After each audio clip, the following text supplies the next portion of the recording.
If you could follow this presentation from the beginning, now you should be able to define at least 5 different types of biases and explain them and give examples how they may affect the interpretation of studies, the reporting or interpretation of the studies.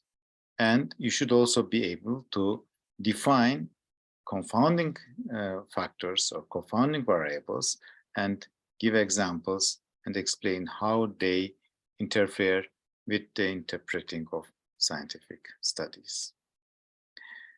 Thanks for watching, and I hope to welcome you in some other presentations.